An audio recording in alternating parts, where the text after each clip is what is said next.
Good morning, Coleman. Thank you for joining us on Coleman Today.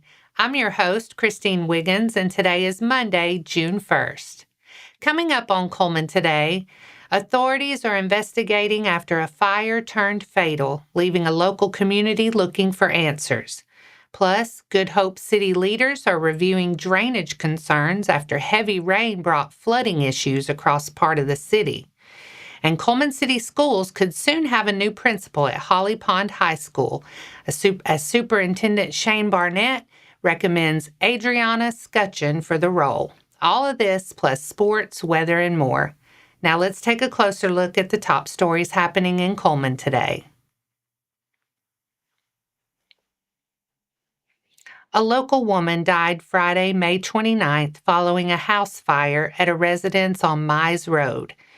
Coleman County Coroner Jeremy Kilpatrick identified the victim as 65-year-old Joni Mize.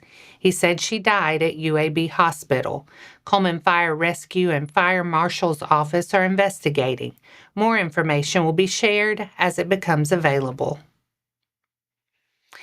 The Good Hope City Council reviewed drainage concerns Tuesday night after recent heavy rainfall brought more than 5 inches of rain to the area over the weekend.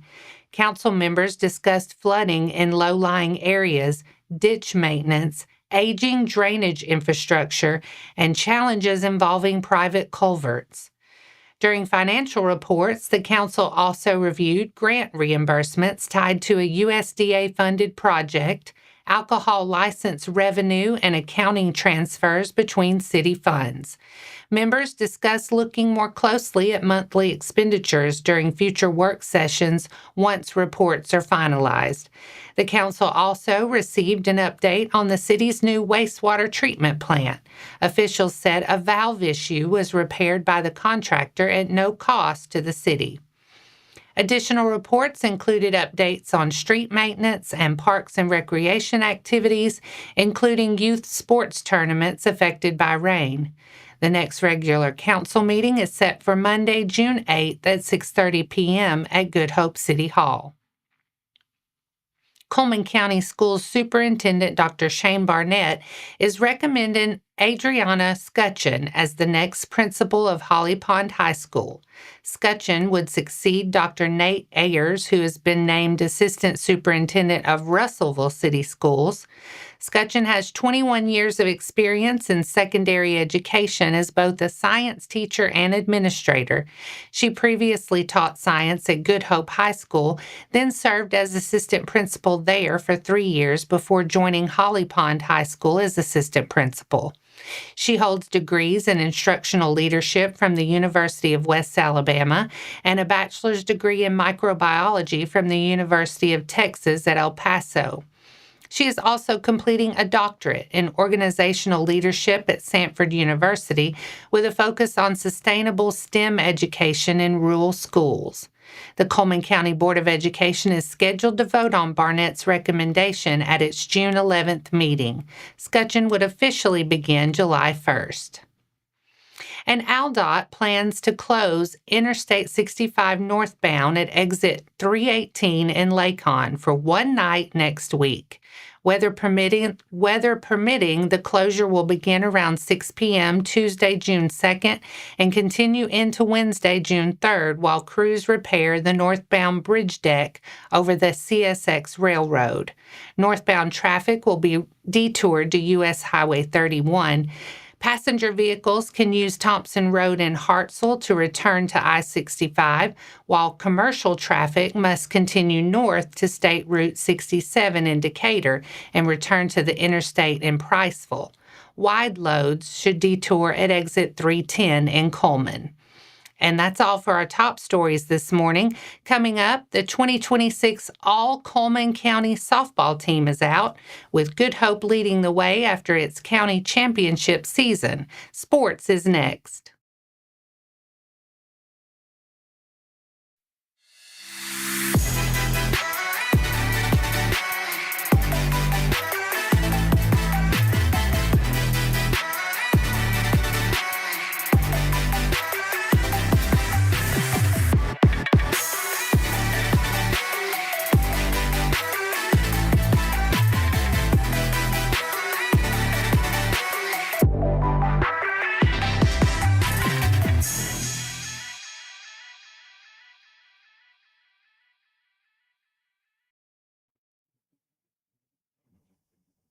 Welcome back. The Cullman County Board of Education released its 2026 All-Cullman County softball team on Friday, recognizing 21 of the area's top players. Good Hope led all schools with 5 selections after winning the 2026 Cullman County Championship. The Lady Raiders were represented by Molly Benefield, Kinsley Garman, Campbell Koch, Lizzie Steed, and Kylie Smith. West Point followed with 4 selections: Kara Jones, Lauren Wyndham, Ava Pruitt, and Miley Eccles. Cold Springs had 3 players named to the team: Aaliyah Addison, Peyton Kennedy, and Addison Kilgo. Hanceville also had 3 selections: Bentley Childers, Kerrigan Pipkin, and Peyton Mariano. Fairview was represented by Kaylee Hill and Addison Phillips. Holly Pond selections were Maggie Nail and Clara Spitzer, while Vinemont was represented by Tori Vines and Briley Basinger. And that wraps up sports for today. Coming up next, adults 55 and older can spend Tuesday nights in June dancing, socializing, and enjoying live music as Jammin in the Gym returns to Cullman. Plus, Cullman's Abby Sosa is headed to the Miss Alabama stage next week, representing Miss West Alabama in a field of 45 contestants.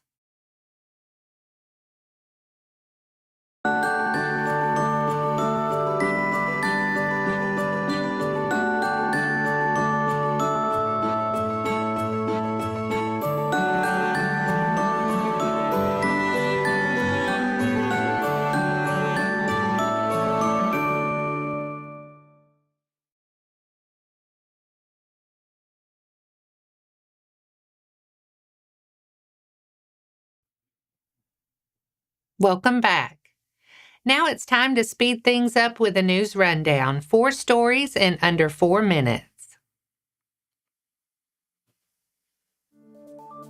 Cullman's Abby Sosa will compete for the title of Miss Alabama this week in Birmingham. Sosa, who holds the title of Miss West Alabama, is among 45 contestants taking part in this year's competition, June 3rd through 6th at Samford University. She is also one of 17 University of Alabama students competing for the crown. Sosa's talent is a Latin jazz dance to Bailar, Let's Get Loud. Her community service initiative is Bridging the Gap, which focuses on inspiring Latina generational transformation. Contestants will be evaluated in interview, talent, evening gown, health and fitness, and onstage question. The winner will go on to represent Alabama at the Miss America pageant later this year. More information is available through the University of Alabama News Center. Wallace State Community College has received a $4,125 American Passport Project grant from the Institute of International Education. The funding will help 25 Wallace State students get their first U.S. passport, removing a financial barrier for students interested in study abroad opportunities.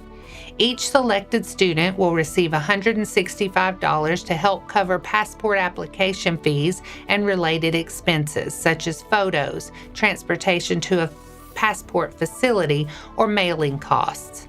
Wallace State will prioritize first-year students, including freshmen and transfer students, who are Pell Grant eligible and have not previously held an adult passport. The college will nominate 25 eligible students, with the Institute of International Education reviewing and confirming recipients. Students interested in applying can contact Dakota Nichols, Director of Student Engagement at Wallace State. Hanceville Middle School's new addition has passed inspection and is expected to be ready when students return in August.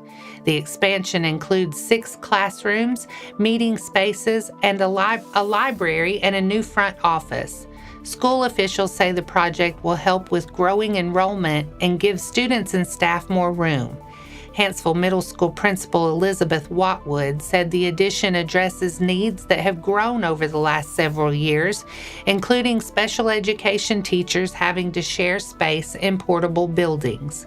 The new classrooms will give those teachers their own space and allow the school to better handle future growth. Watwood said Hanceville Elementary sends more than 100 students to the middle school each year, adding an enrollment pressure. School leaders say students, faculty, and staff are excited to use the new space this fall. Adults 55 and older are invited to enjoy live music, dancing, and fellowship during the Donald D. Green Active Adult Center's annual Jammin in the Gym series. The free event will be held from 6 to 8 p.m. Tuesday evenings in June at the center located at 1625 Cleveland Avenue Southwest in Cullman. Organizers say the summer tradition gives seniors a chance to stay active, socialize, and enjoy a welcoming community atmosphere. This year's entertainment lineup includes the Overtones on June 2nd, the Junction Band on June 9th, Lee and M on June 23rd, and the Cadillacs on June 30th. The event is open to adults 55 and older, no registration is required, and attendees are encouraged to wear comfortable shoes and come ready to dance. And that's your 4 stories in under 4 minutes. Now for a quick break as we look at the weather. I'll be right back after this quick message.